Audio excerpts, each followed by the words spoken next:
Okay. And Erica started recording. Great. We will be recording this session meeting today. So if anybody wasn't able to join us or would just like a copy of it, we'll be sending out the link after the meeting. So welcome. This is our second MEIS Music and Entertainment Industry Studies Department specific town hall meeting. The purpose of these meetings, we really want to make sure that we're, as we get information, we're relaying it out and getting it to the students, the faculty and the staff accordingly. So the purpose really is to keep you all informed and make sure that we're all feeling supported, in this crazy time. So I will go over just a couple, just Zoom guidelines. Most of us are very well versed at this point in life with how Zoom works, but we would ask that you please mute your audio for the duration of the meeting. And then any questions, if you have questions, we'll be opening up pretty much a big chunk of this meeting, the whole second half, a good half hour, to Q&A, questions and answers. So we would ask that you go ahead and put your questions in the chat bar at the bottom. I'll be doing some quick introductions here. Erica is one of the people I'll be introducing, and she'll be managing the questions in the chat. As we go along, I'm so happy to see so many faculty and staff throughout CAM here on this meeting. So as we go along, if any of the administrative staff or faculty have answers to the questions, please feel free to hop into the chat and help as we go. More information, the better. If there's anything that we don't cover in the meeting and you're still wanting answers to questions, then please by all means just reach out to us at the department. Erica will be listing all of the department contact information in the chat as well. So with that being said, again, welcome. We're so happy to see so many people here today. This is our second town hall. So if you missed the first one, no problem. We'll be doing a quick recap on what we covered in the first meeting, as well as any updates that's, come about since the first meeting. So for those of you who are on the first meeting, welcome back. And for those of you who weren't, welcome to our town hall.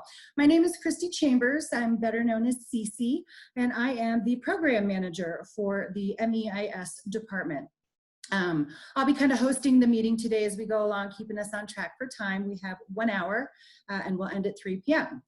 Quick introductions of some very important key players here. And basically I'm just I don't have time to introduce everybody, but I will be introducing the administrative staff of MEIS. So your kind of support team directly related to all things MEIS. I'm the program manager, as mentioned. We have Richard Strasser here on the Zoom meeting today. He's waving at you there. He is our department chair. Scott Burgess is also on the meeting, waving at you there. And he is the core manager. He's also a faculty member who teaches some classes, but he manages the core and all of the recording arts labs. And then we have Erica Harrington here. Hello.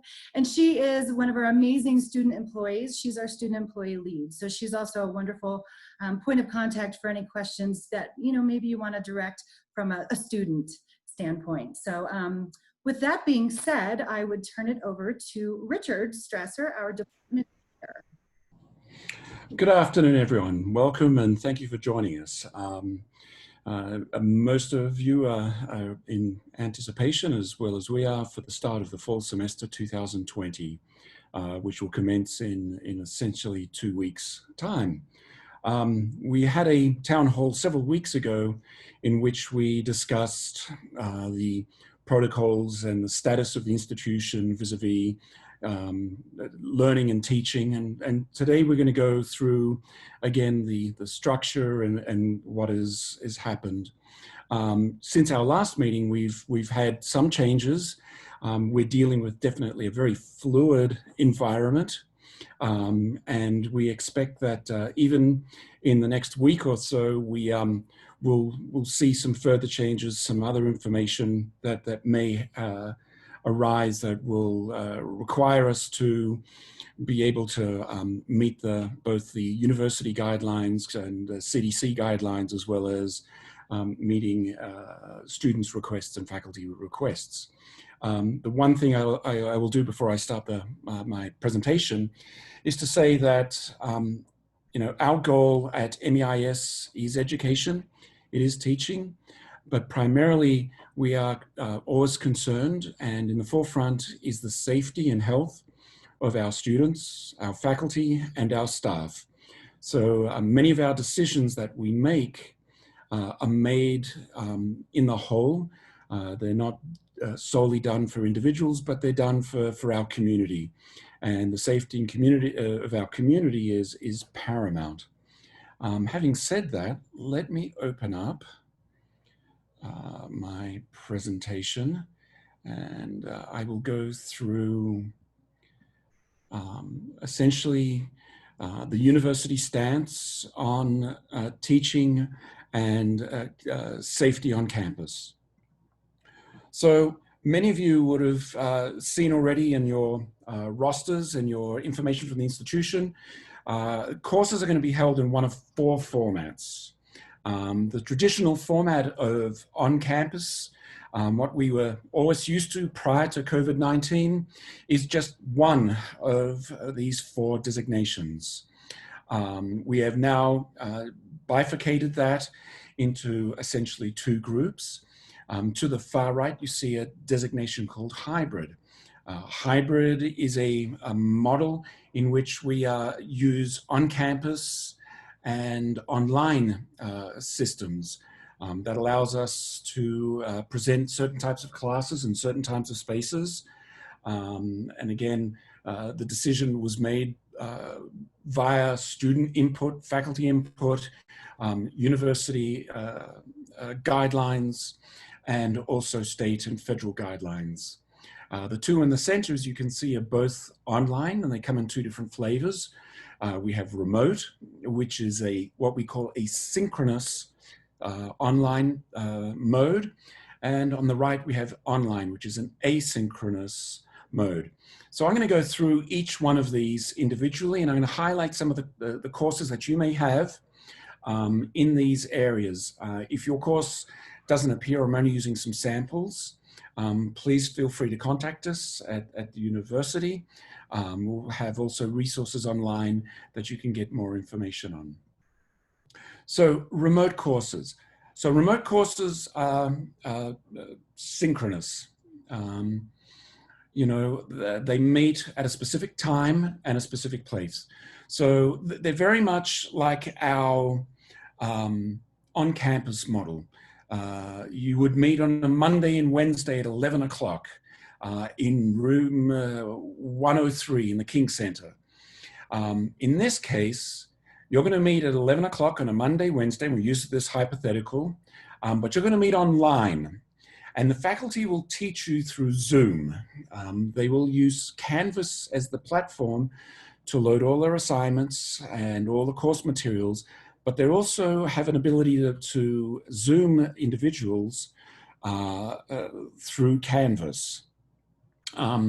We've designated several of our courses through this. Now, you'll see a list of music theory and ear training, and also class piano. Now, the reason that these are remote and have specific times is that these are what are known as co-requisites.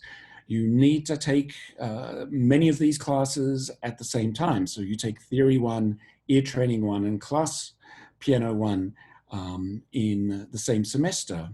So having specific times allows you to be able to take those classes at specific times. You'll also notice that your music history courses are remote. Your history electives also will be remote. If you're in the music business program, your music business courses are remote, and the same with recording arts, except for AP3. We're using a different model for AP3. This was determined by the program director and faculty, also from students, and I'll be talking about that format. So the remote format is exactly like your on-campus, but an online system. Please check for the times of when your classes are. Faculty will expect that you be online. It's part of the attendance, just as we would expect you to be in class, and that would be part of your grade. The next model is what we call our online courses. Now, this is an asynchronous system. The university basically states that the online system is that all materials are presented on Canvas, and you work through those materials at your own pace.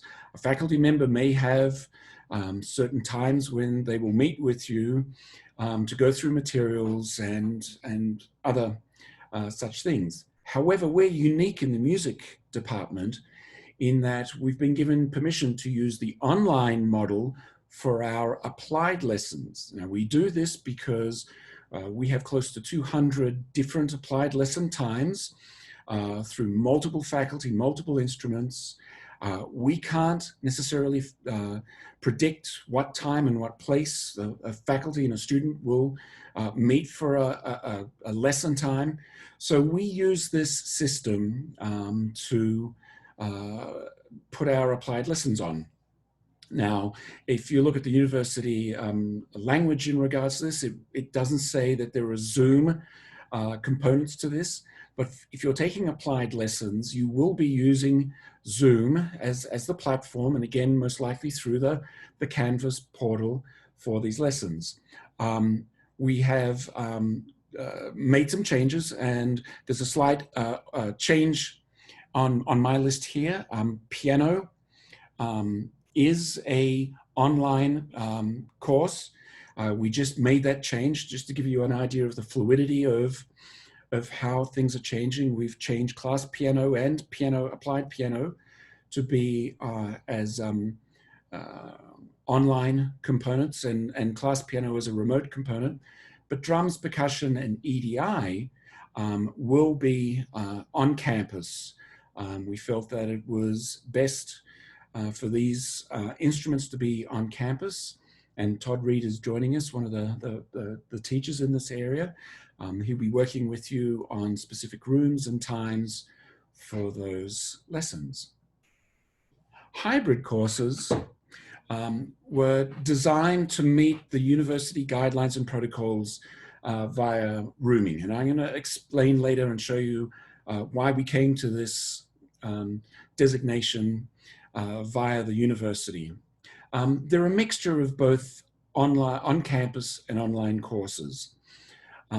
What we have right now is AP3. I've put in the singer-songwriter ensemble. For those of you that may be in the ensemble, we may be shifting that. This is another example of changes that are occurring. And I should have an answer if that goes remote or online by the end of business today, and you will be informed directly by the teacher, Owen Courts, and also by the music department. Hybrid courses work very much like remote courses. You have specific times and days. So let's use our hypothetical again. You have a AP3 class on a Monday and a Wednesday at 11 o'clock. To meet the guidelines and protocols of the institution, we can only have a certain number of students in a classroom. So AP3 is being held in Arts 283. And I believe that room only holds 8 students. Scott can verify if that's correct. But we have a greater demand. So the classes may have 16 students in it. So a faculty member will contact you and welcome you, the teacher of those classes, and then divide that class into 2 segments. On the Monday, half the class that meets the room load will meet, and then the other half of that class will be online. On Wednesday, the group that was online on Monday will be on campus and be able to be in class, while the Monday class will be online. The reason that we do this is certain classes need that hands-on experience, and we found that was important with AP3. Now, having said that, if you're in a class such as AP3 and singer-songwriter right now, and you really do not feel comfortable for any reason for coming to the institution, please contact your teacher. there is that online component, and you may remain online. You may not have to come onto campus. The faculty will design the course around you and work with you to be able to meet those criteria. And again, I believe it's Professor Larson and Professor Di Pasquale that are teaching these courses. So if, again, you feel uncomfortable being on campus in the hybrid model, please contact the faculty that I just mentioned and ask if it's possible that you can remain in the online component. As with the other online components, Zoom is the preferred method of communication, and assignments and materials, etc., will be posted on campus. That leaves for us our final designation, which is the on-campus courses. The on-campus courses and the choice of on-campus courses are very much determined by the university, and it has strict protocols and rules associated with any course that is placed on campus. And we'll be going through those protocols in the next several slides. We also have to follow state health department regulations and also city, as well as CDC guidelines in making these decisions. So we have lots of external entities that are determining how we can put these classes online, so on campus. So you'll see there's a slightly reduced grouping. And again, please watch your emails, watch your rosters, as things are very fluid. Right now, our online, majority of our on-campus courses are, as I said, those applied lessons in drums, EDI, and percussion, and our music ensembles. But already we're starting to see some exceptions. If you're in performance practice, several weeks ago, we moved that from an on-campus to a hybrid model and finally to a remote model. So if you're in performance practice, you will be taking that course as a remote. And remember, remote is online at a specific time. The professor is Paul Musso, and I believe he has it on Fridays, and he'll be conducting performance practice at that time. Singer-songwriter ensemble is designated as a hybrid model at the moment, but we may be moving that to remote. And again, we'll be informing those of you who are in that course, that ensemble later on this afternoon, if we do change that. For others in the other ensembles, whether it be a new electronic orchestra or some other ensembles, those are on campus. Again, please be in contact with your professors over the week and a half that is remaining before the start of the semester, as things may change and may move, as we're dealing definitely with a very fluid system right now. So I've just walked you through the various online and on-campus teaching modes. I'd like to bring the next slide up that deals with on-campus safety. For those of you who are coming on campus for or teaching, and Scott Burgess will be talking soon for those of you who wish to have access to the recording studios and work with projects, etc. There will be an on-campus component. Again, as I've said previously, all of our planning is being done via the university. And the university has worked with CDC guidelines and has built specific capacities for all our rooms, whether they be classrooms or whether they be labs. And the capacities of those rooms are beyond our control. They're controlled by the university, and we have to adhere to the university's rules. And these rules are essentially based upon the 6-foot distance between occupants and the instructor of those rooms. In many cases, rooms have been reduced drastically in their size. And it's been very difficult for us to find rooms to accommodate all our needs and all our students.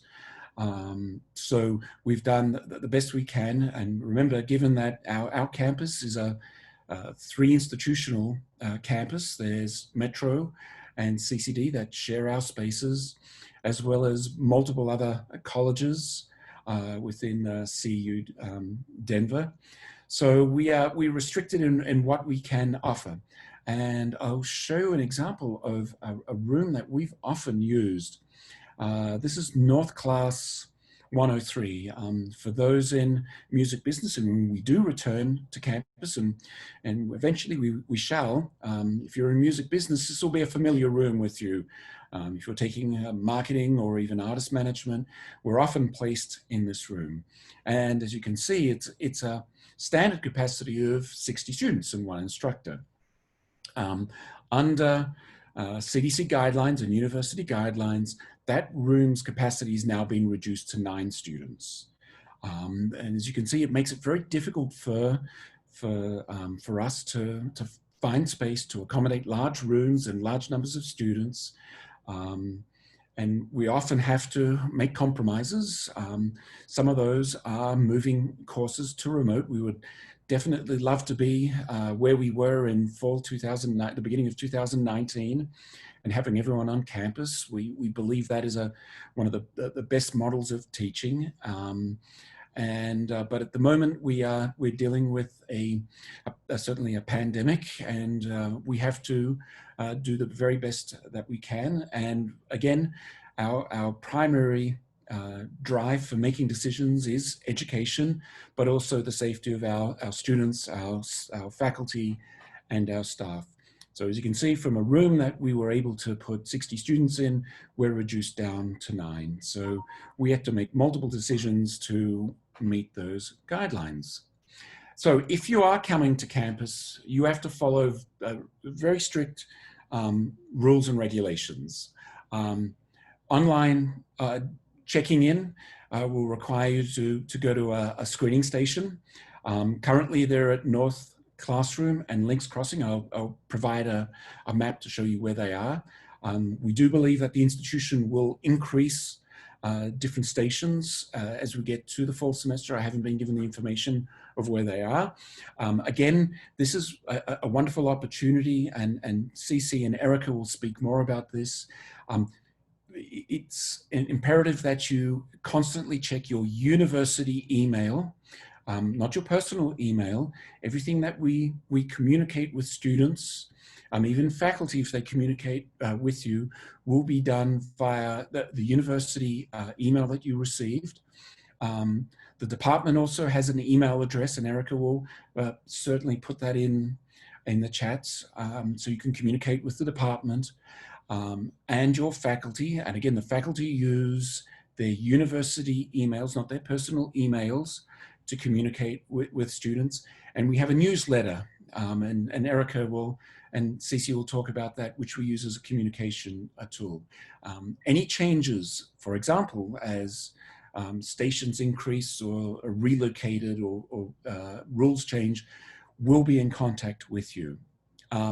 So imagine you're coming to campus on our famous Monday, Wednesday. So you will have to make sure that you fill out your daily online questionnaire. There's 3 questions, one about symptoms, exposure, and if you've been diagnosed. If you cannot answer any of those things, the institution requires that you do not come to campus. If that's the case, please immediately contact the faculty member if you do have an on-campus class or even a hybrid class, to inform them of the situation. It's very important that we keep lines of communication throughout the whole semester as we get through this. When you arrive at the station, your temperature will be checked, and you will receive a wristband. Now, this is very important. You must have a wristband to be able to gain access to a classroom. We really don't want our faculty having to police students. This is where we're relying on you, the students, to be able to do these 2 things and come with and be issued with that wristband and come to the class, show your faculty that you've done that. so that you can participate if you're on campus. If you're with Todd Reed, that he knows that you have participated and you have received your wristband. You'll also have access to the buildings once this is done. This is a way that will allow us to all be safe during this time and be able to conduct our work. If you're running late or there's a long line at the screening station, it does happen. There is a lot of students that will still be on campus. Give yourself time. If you're taking the bus, take an earlier bus rather than cutting it close to the time to get your wristband so that you can get to class. In many respects, you will be expected to wear a mask, both on the campus itself and in many of the rooms and in the classrooms. That's just pro forma, and we're going to have Scott and Cece talk about some of the details entering some of our more commonly used spaces on the campus. Here's a map of our campus, and as you can see, I don't know if my cursor, you can see that. Here's North Classroom, close to the Spear Drive. That's one of the current stations, and down south here is another station. I've heard that the Auraria train station will have a station allocated there, so those of you who come in by train can be checked, and there'll be possibly one over by the Tivoli Centre, but I haven't got the information from the institution yet of their actual locations. Again, please watch our newsletter and emails and the university websites for information, as this is a fluid 1.5 weeks before we start. As I mentioned, you will have to have face coverings, both on campus, indoor and outdoors. We strongly suggest frequent hand washing. When before we parted in the spring semester on March 16, we were given guidelines for hand washing that we were adhering to. The 6-foot rule is very important as well. It's also important for the faculty to do so, because if a faculty member cannot do so, there has to be a 12-foot distance if they're not using a mask. You know, there's all sorts of things. Signage will be placed throughout the institution in regards to entrances and exits. Certain rules will be associated with elevators, stairwells, entrance to spaces, etc., etc.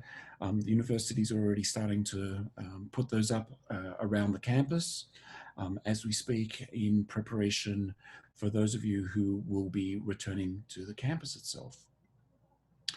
I'm going to now move on to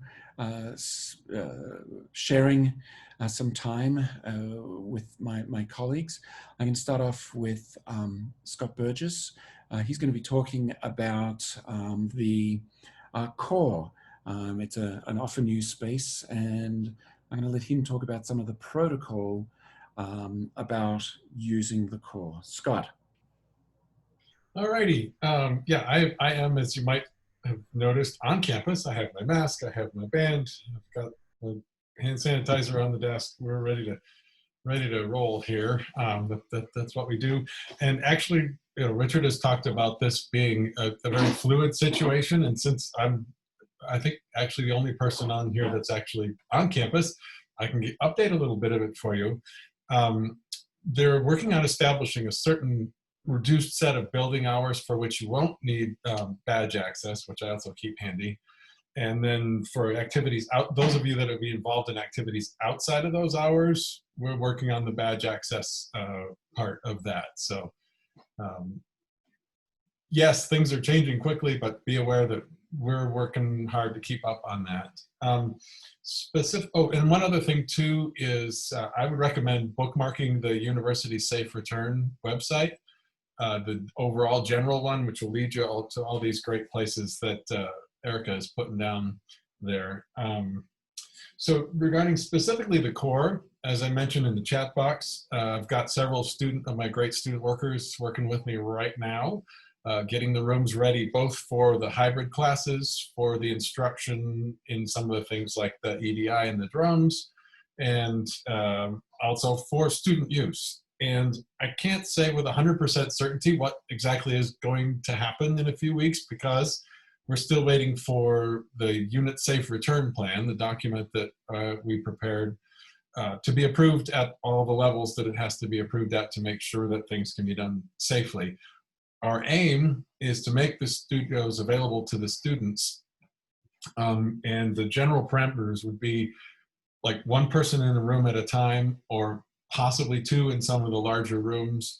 We're going to stagger the schedule so that people aren't arriving at the same time, working as creatively as we can within the guidelines of health and safety, what we're being asked to do, and also what are the best practices in the recording industry, because a lot of our colleagues around the world are working on solving this exact problem and how to do this safely. So, well, the one thing I can say for sure is I should have added by now all of the recording arts students, anyone that's registered for a recording arts class, to a group on Canvas called Recording Core Users.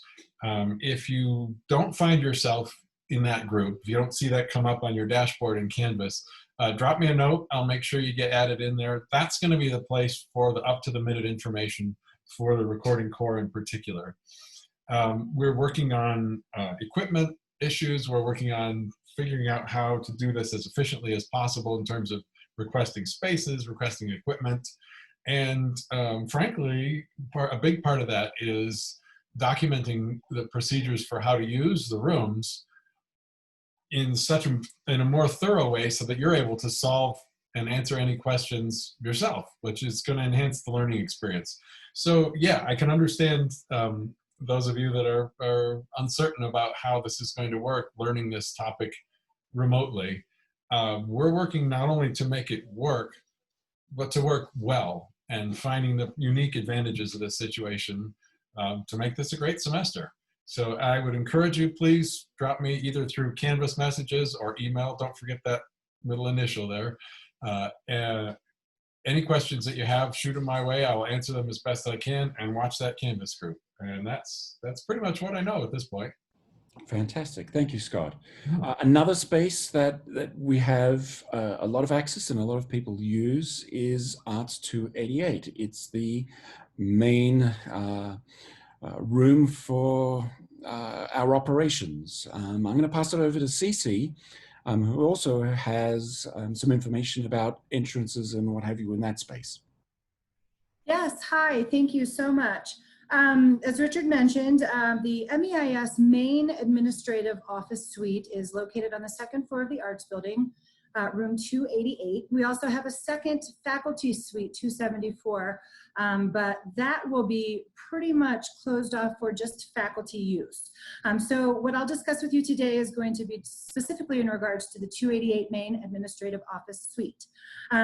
We have been working just around the clock since March to come up with unit plans for all of the different areas throughout our department for safe return protocols and practices. The office suites were a main concern, and we have a very long, very thorough safe return unit plan. I will not bore you with all of the details, but I will give you kind of the main key points, and this is going to be more specifically geared towards the students who will need our assistance once the semester starts. For the faculty who are on this meeting, you will be getting very thorough information with the top to bottom plans and expectations and protocols. So please do stay tuned for that, more information to come for faculty. But for the students, as Richard mentioned, there's university protocols that we will be adhering to strictly. So all of the university protocols for daily health screening and check-ins are required. And those wristbands that they'll give you every day, it'll be a different color when you check in every day.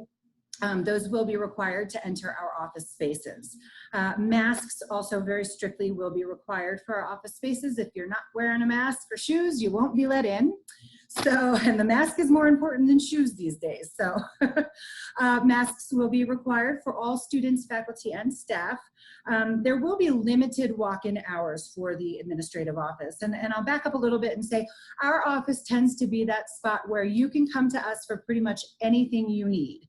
If you have questions, concerns, something's going on with a class, the teacher, whatever, you can always come to our office. But in this time, we really strongly encourage you to email us or give us a call is probably going to be the best bet and safest bet for communication with the office and the staff.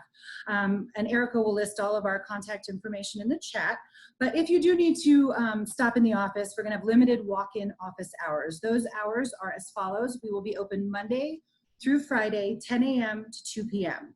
And that's as of right now, though that may change as we progress here. But for the moment, Monday through Friday, 10 a.m. to 2 p.m.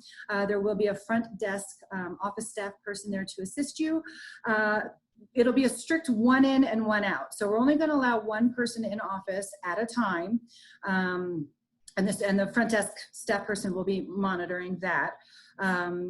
And then let's see, there'll be no in-person faculty office hours. So if you are needing to meet with a faculty member or teacher, you just need to send them an email and request a meeting time, whether it be via phone or email or Zoom or however you want to communicate, but there won't be in-person faculty office hours. Also on that note, there will be no test taking in the office. We used to allow students to come in and take their tests or complete assignments or just as a workspace, and unfortunately at this time we cannot allow that. And back to, it's just a one-person strict in office at a time. And then of course the 6-foot social distancing, we will be moving it'll be a little bit different look, if you will. We'll be moving some furniture out of the room to make sure that we can have that safe social distancing from the front desk, and we will have it clearly marked on the floor as far as the 6 feet. And then, we'll have signage throughout the department. So everywhere there's going to be friendly reminders from the department and the college and the university as far as what these rules look like. On that note, I would also mention, very importantly, the College of Arts and Media also has a safe return webpage that is updated, I think, multiple times a week at this point with updated information as things progress. So I would also encourage all of you to make sure you favorite that, star that as a favorite link, as well as the CAM Safe Return webpage, College of Arts and Media.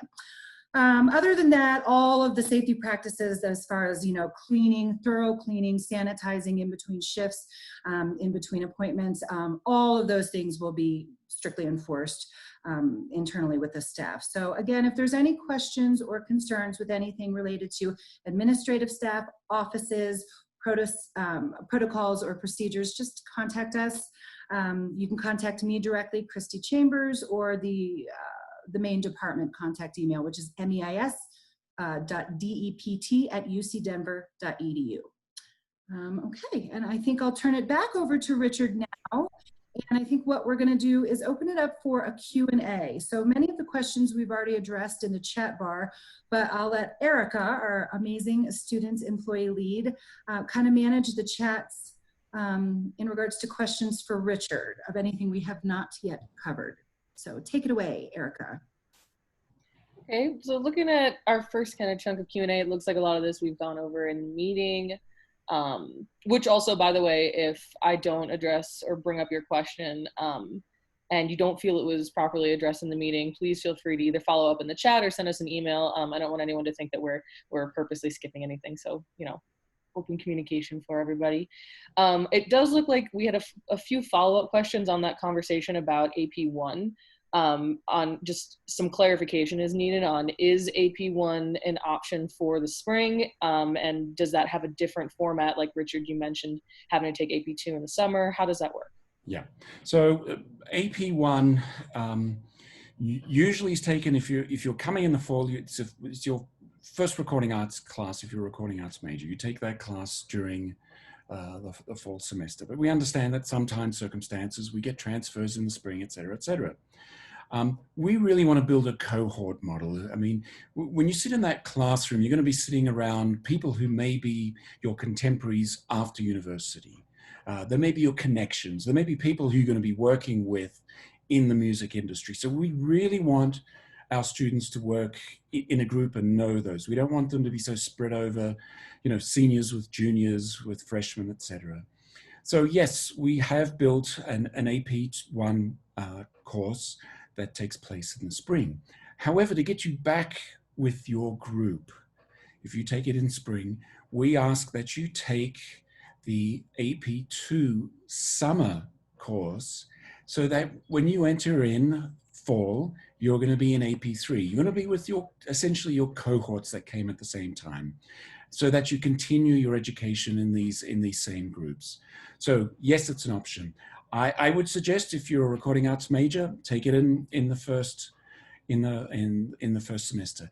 If you are a non-major and you see that course that says AP1, it's a different course. It's taught by Sam McGuire. That's for non-majors.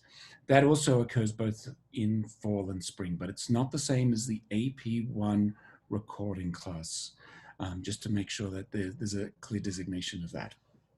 This is Dick and Conan in advising. I can just following up briefly what Richard said.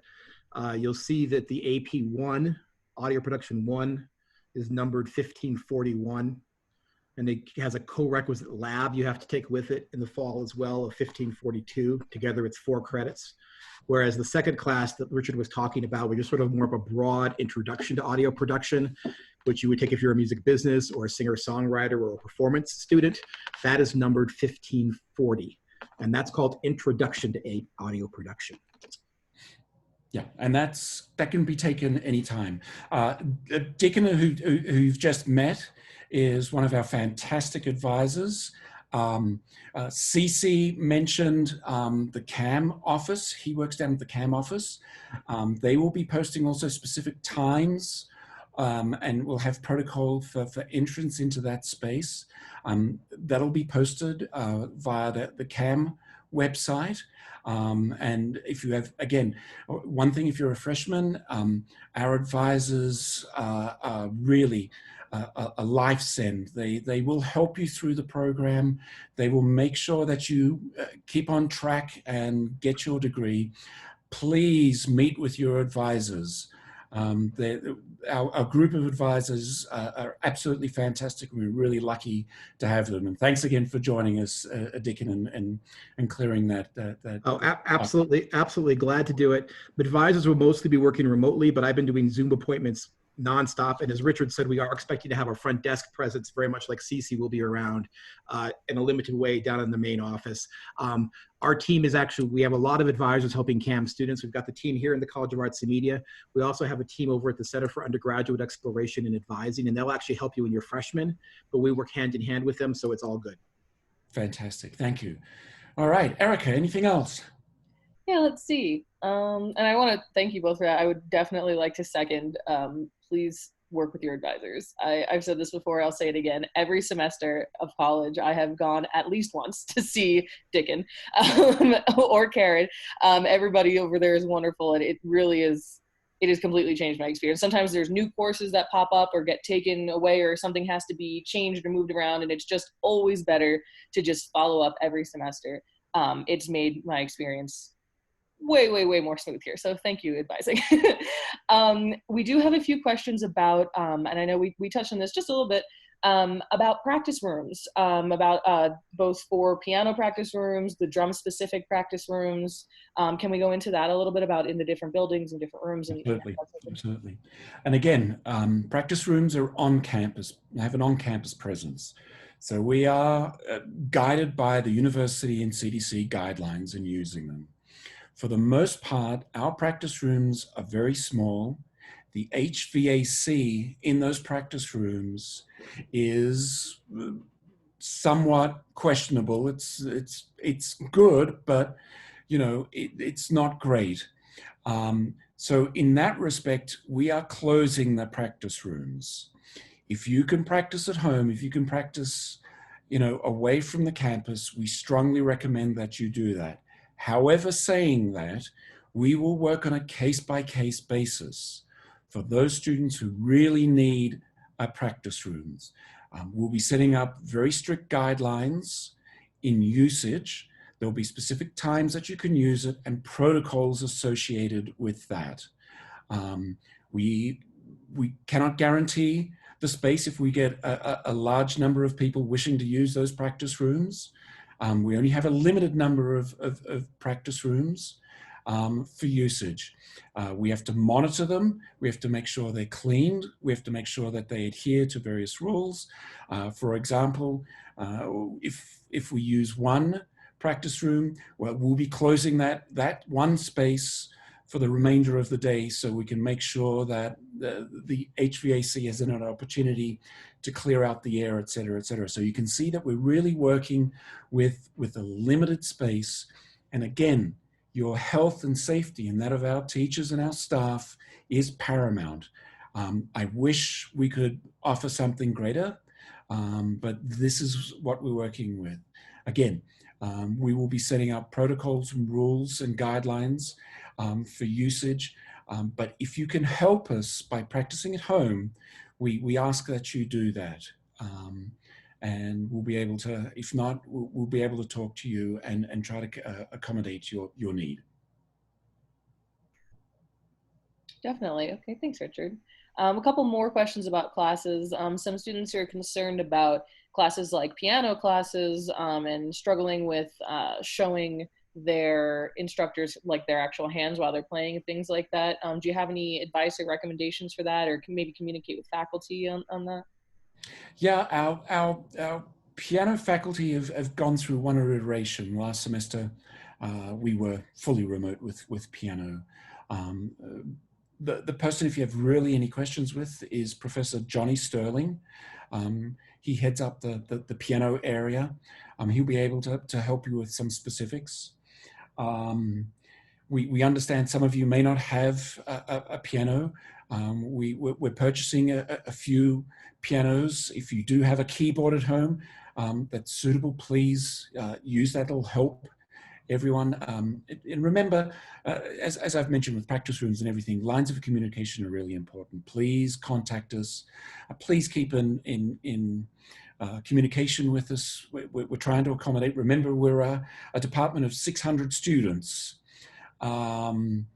And we're trying. I see something from Zoe that popped up on my screen. What makes a keyboard suitable? And don't quote me on this, please, Zoe. Johnny Sterling even found I think an app for iPhone that he said was somewhat useful. I don't know how useful that is. Contact your faculty member, talk to them, especially Zoe, if you have those questions. And we're trying to accommodate. We're just in a situation where, we're trying to make do as the best we can. But again, with the concerns of health and safety for all. If I might just add something, this is Todd Reed. For the drummers, in the chat, I mentioned some options. If you do live on campus and you maybe can't get access to one of the places where we do have drums set up to practice, there are some options. If you can have of course, have a practice pad, that goes without saying, but there are options for, if you have a small drum set. Remo makes some great silent stroke heads, and both Sabian and Zildjian make low volume cymbals. Of course, there's an expense associated with that, but it at least gives you some options to be able to practice on campus. Thanks, Todd. And again, if you're in the percussion or drum area, Todd is the leader of that area, so please keep in contact with him.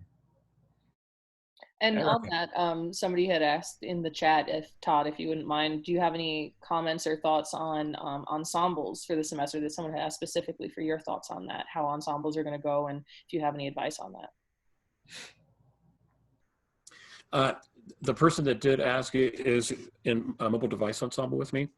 So we are changing that to a hybrid model. I do have a couple of students who just have decided not to come to campus. And that's one ensemble where we can essentially work together remotely. It's not ideal, but it's possible. And so the majority of that class will be on campus, but I do have a couple of students and maybe one more space to handle somebody remotely, and we can make. Cool. Thank you. Thank you both for that. It looks like the last one that we have here is another question regarding classes and ensembles. So it looks like we're probably not going to have performances for ensembles at the end of the semester. Is there any sort of blanket answer to if people are going to be having some form of performances that could be recorded? Is it going to be individual for each ensemble? What should students be expecting? Yeah. Again, when you start the semester in a week and a half, the faculty will clearly delineate and outline the requirements for each of the ensembles. You know, it may be a Zoom performance. I'll use, I don't think Paul is with us, Paul Musso. He runs performance practice. He is moved fully remotely. He'll have a syllabus that'll be posted on Canvas, and he has guidelines on how it will be assessed and how things will be performed vis-a-vis that person. So again, constantly check your university. I will repeat, your university email, not your personal email. The faculty will contact you through that. In some cases, they may contact you through Canvas. Canvas has an emailing component as well on it. Check those as the faculty will start to be uploading their Canvas shells next week and in preparation for the start of the semester, and be in contact with them for specific questions. I did see, Erica, just one question someone briefly asked. I glanced quickly. For those who are coming to campus and may need space, we're working on the various labs that the college has access over. They'll be open. The library will be open, and we'll be having protocols for entrance and usage and capacities and things like that. The institution is fully aware that students may be, you know, in the morning on an on-campus class and then having an on-class, online class, so they won't be able to get home in time or what have you. Mechanisms will be in place, signage will be up, and again, just keep looking for that website. I believe Erica put it up for the university safety plan and return. It'll indicate the rules and regulations for entrance and usage of spaces, especially those with computing. We do have Wi-Fi on the campus if you have a laptop. So, you know, you will be able to still use that laptop and join classes. Again, we follow all the appropriate CDC guidelines and university protocols as well. Yeah, and to add on to that, in that Link's Safe Return meeting that the university held yesterday, they were talking about how there's going to be some spaces that are just open and whoever gets there first gets there. And then there's going to be spaces that you can actually reserve a week ahead of time. So those are all going to be, I would keep an eye on, like Richard said, that the Safe Return website, and I'll put all those in the chat again. I don't want to keep spamming everybody, but I will before we end the meeting, just in case anyone wants to take any screenshots of it or anything like that. That's going to be where you're going to find the information on how to reserve a spot at one of those places if you want to. They're calling them landing spaces. So if you see anybody talking about that, that's typically what they're referring to. Fantastic. Okay, I think we have 2 minutes left. I don't want to go over time. I want to thank everyone for joining us. We will be holding further town halls, obviously throughout the semester. We want to keep everyone informed of not only how things are progressing through the semester and hear from you, from your experiences, but also we want to inform you about spring. We have fingers crossed that we'll be returned and we'll be able to have our meetings in person for spring. But however it happens, we want to keep you informed. Please keep in contact with your teachers. We've got several here. I can see, I think David Bondalevich has joined us. He's an associate professor of recording arts. I think Cecilia is also online online with us. Our faculty are absolutely fantastic. They're here to help. They're here for your education. They're just a really great group. Dickon, thank you. I didn't mention Alice is on there, and some of our staff and that work in the Dean's office. They're just absolutely fantastic. Alice does our marketing and communications. She updates information. So thank you to her for keeping the lines of communication open at the college level. All the staff. Thank you, Erica. She is an absolute fantastic. If you're a student and you want to get a student's perspective, she is a true superstar in our department. And a big thanks, we're all going to thank her, is Cece. She keeps us honest and she keeps us sane. Without her, this place just doesn't work. And I don't want to forget Dickon again and our advisors. We're not joined by all of them. They are absolutely fantastic. If you're a freshman coming into this college in this department, I got to say we got a fantastic group of people that really care for you. We put students first. Thank you again all for joining us. Thank you, Scott. If you have any questions, please reach out to us. It's a week and a half, and we look forward to seeing you either online or on campus in the fall, in the spring, in the future. And all the very best for the rest of the summer. Thanks again. Stay safe. See you soon.